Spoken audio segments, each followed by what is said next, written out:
Chega mais, porque o Band Placar com oferecimento BandBet está no ar. Deixa seu like para contribuir com a nossa live e bora falar de Campeonato Brasileiro. Hoje tem um clássico, mais ou menos, lá no Maracanã, entre Fluminense e Flamengo, manda do Fluminense, mas teremos torcedores de todos os gostos, Bena, porque diferente de São Paulo, Rio de Janeiro, nesse ponto, é civilizado, pelo menos com suas torcidas. E aí, o Fluminense está louco para atrapalhar os planos do Flamengo. Os dois são rivais, como todo mundo já sabe. O Flamengo assumiu a liderança do Brasileirão.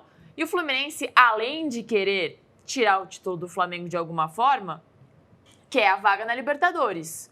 Não sei se ela é possível, não sei se ela é realidade, mas enquanto matematicamente for possível, o time do Zubeldia está sonhando. E tem feito um bom trabalho desde que chegou no Fluminense. Tem sim, Isa, tem sim. O Fluminense briga ainda por Libertadores da América, tem 51 pontos, precisa ganhar no Flamengo, né? Para continuar com esse sonho. Foi prejudicado, entre aspas, pela vitória do Botafogo ontem com as calças na mão. Nossa, que sobre desespero. O Sport por 3-2, né? E o Botafogo acabou abrindo vantagem em relação ao Fluminense e entrou no G5 do Campeonato Brasileiro. Então o Fluminense não tem outra alternativa, tem que ganhar do Flamengo às 9h30 no Maracanã. Para isso, o técnico Luiz Zubeldia vai contar com o que tem de melhor. Diferentemente do Flamengo, o Fluminense não teve nenhum titular convocado para as seleções, para a disputa da data FIFA, né? Então, eu acredito no Fluminense entrando em campo com o Fábio no gol, Samuel Xavier, Thiago Silva, Freitas e René, ex-lateral esquerdo do Flamengo, Martinelli voltando ao time titular, Hércules e Lúcio Acosta, joga bem esse Lúcio Acosta, jogador pequenininho, 1,59 m, mas organiza bem o jogo, Canóbio jogando pelo lado direito, Serna, e aí existe a dúvida do Everaldo, John Kennedy e tal. Vale lembrar que esses dois pontas do Fluminense precisam de espaço, tá? Eles não são jogadores de dribles curtos, né? Então o Canóbio é veloz, o Serna é muito veloz, o Serna é um tanque. Mas esses caras precisam de campo para jogar. Então qual pode ser a estratégia do Fluminense para essa partida? Jogar um pouquinho mais atrás, dar mais a bola ao Flamengo. É natural que o Flamengo tenha mais posse de bola Sim. do que o adversário. Vem acontecendo isso praticamente em todos os jogos do Campeonato Brasileiro. E aí a estratégia do Fluminense vai ser ligação para o Lúcio Acosta e bola para os pontas. Eu acho que vai ser por aí. Até por isso, diante dessa estratégia, eu acho que é melhor para o Fluminense ter o John Kennedy. Porque se ele quer propor um jogo, no caso do Luiz Zubeldia, de mais velocidade, de uma transição mais rápida da defesa para o ataque, o John Kennedy se encaixa mais nesse perfil do que o Everaldo, que é um jogador mais de área, né? Um jogador mais lento, tal, um jogador que a torcida do Fluminense não gosta muito, não. Então, eu acho que essa pode ser a estratégia do Fluminense para essa partida. Em relação ao Flamengo, numa edição anterior do Band Placar, a gente explicou a questão logística, né, dos jogadores que estiveram servindo as seleções na data FIFA. Mas uma coisa a gente sabe sobre esse Flamengo. Temos duas certezas na vida, Isa. Infelizmente, a morte. E a outra é que o Flamengo vai jogar com dois volantes. Nesse caso, acho que com Pulgar e Saul, com o Jorginho no banco de reservas. No banco de reservas, exatamente. Acho que vai ser por aí. E aí o Jorginho, numa eventualidade, entrando ao longo da partida. O Eric Pulgar é muito bom jogador. A questão é, ele leva muito cartão amarelo, né? Então, pode ser que num jogo pegado como o de hoje, ele leve um cartão amarelo, pode ser no primeiro tempo ainda, e aí o Jorginho tenha de entrar na segunda etapa. Ô, Berna, tem alguma possibilidade do Pedro ser relacionado? Eu não acredito.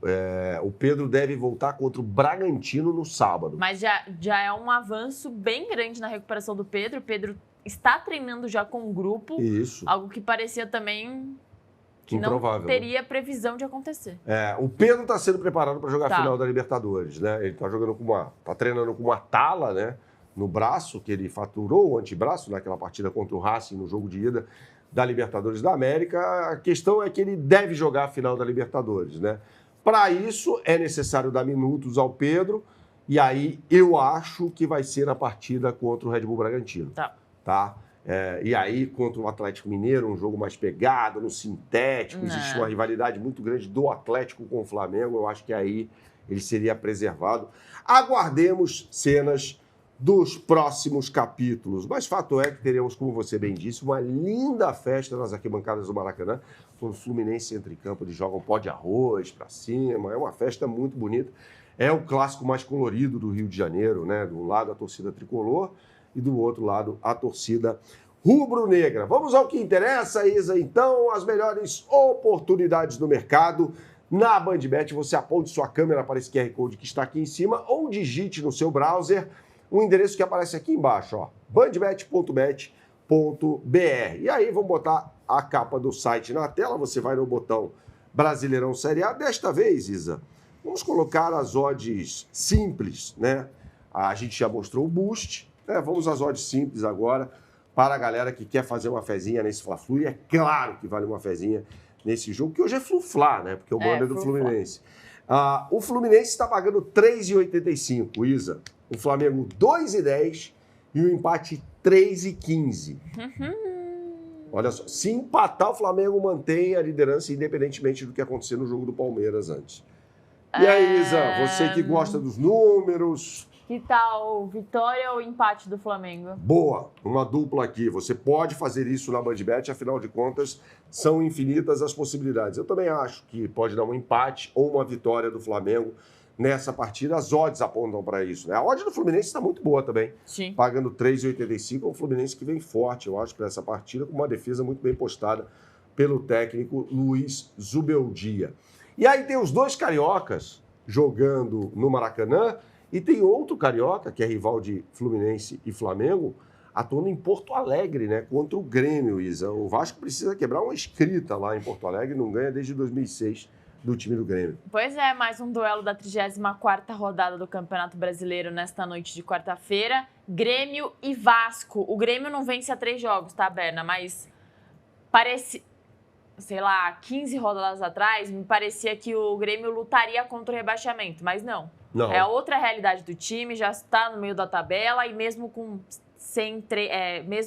3 jogos sem vencer, continua bem ali na tabela. Agora, o Vasco, eu estava super empolgada, tinha começado a jogar bem, tinha conquistado uma sequência positiva, né, de jogos e de desempenho, mas já voltou a oscilar e também vem de um resultado negativo. O Vasco também vem de uma sequência de 3 jogos sem vitória, só que não tem empate, são só derrotas no meio do caminho, né?